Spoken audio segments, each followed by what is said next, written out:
Welcome to the AFR Saints channel, where we provide you daily content on your favorite team, the New Orleans Saints. Do us a favor and hit that subscribe button. Be sure to leave your comments below and smash that like button.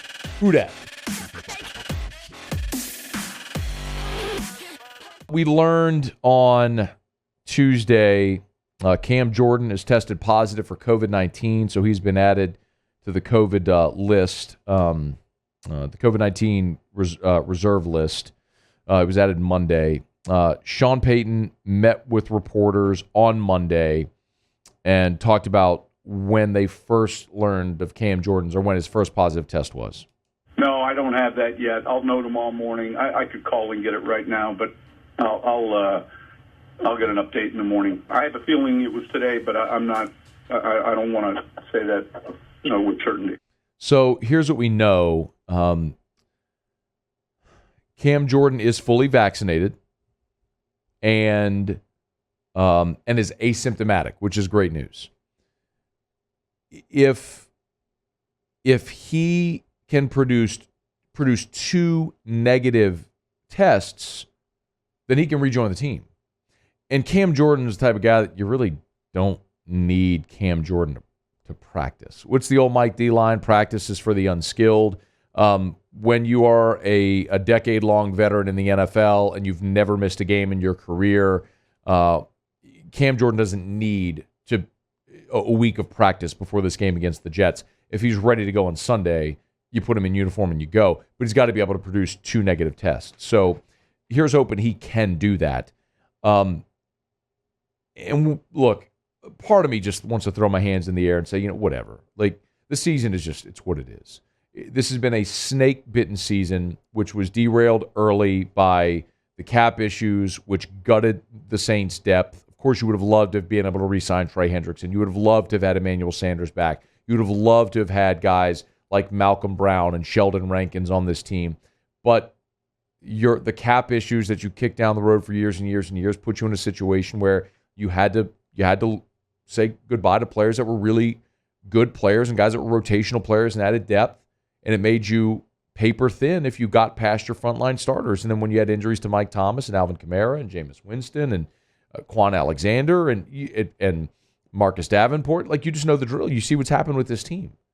There's no depth. And they've been snake bitten and they have no depth. So it's why they're a 5-7 football team. And it's why it's not going to get better this year. Part of me just wants to say, look, lose to the Jets. Just pack it in. Let's go home. Get ready for the draft.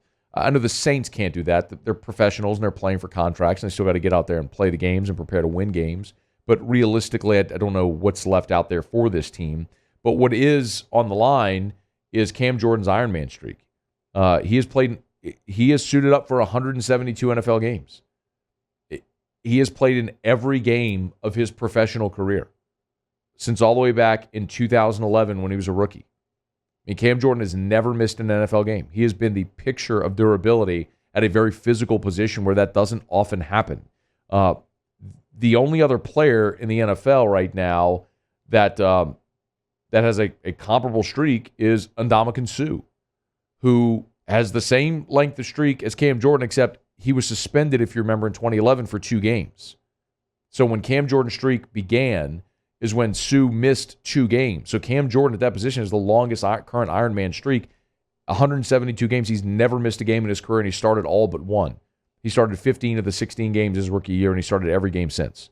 So, I mean, it would be absolutely devastating if Cam Jordan's Ironman streak came to an end because of a COVID positive test and not even an injury, especially when he's asymptomatic and he's vaccinated.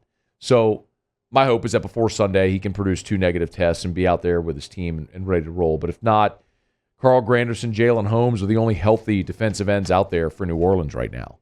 So what they do at that position, I don't know. We'll see if Davenport's healthy enough to play. We'll find out when we get the injury report this week. But Sean Payton was asked about Carl Granderson and the job he's done so far. He's getting a lot of reps. We like the player, and I look at him as a young player who's ascending. He's stronger. There's some things technique-wise that he's working through, but no, he's a good young prospect for us. He's a really good player, was good at Wyoming, ran into some off-the-field trouble, which is why his draft prospects were really non-existent. But the Saints feel like they got a steal there, and you're seeing Granderson grow into a really, really good player when he's been healthy. So you may see even more of him this weekend, depending on the health of Davenport, if Cam Jordan's available or not. And we know Peyton Turner and Tano Passanio are both on injured reserve right now, so you're not going to have either of those guys. So it's just been that kind of year where you shake your head, and there's just nothing is really surprising with this team and this season any longer. Saints will play the Jets. Saints are a 5.5 to 6 point favorite, depending on who you place your bets with. They have a great chance to win because the Jets are that bad, and maybe you might get back Kamara and maybe your tackles, and we'll see how that all plays out over the course of this week as we see who practices and who's going to make the trip up to New York to play the Jets this weekend. But you almost just play out the string if you're New Orleans at this point. Realize this season's lost and you're getting ready for whatever's next. But boy, really, it would be a shame if Cam Jordan lost that Ironman streak because of a COVID positive test. Hey, thanks so much for watching. Please leave your comments. I love to interact, and be sure to hit the red subscribe button below.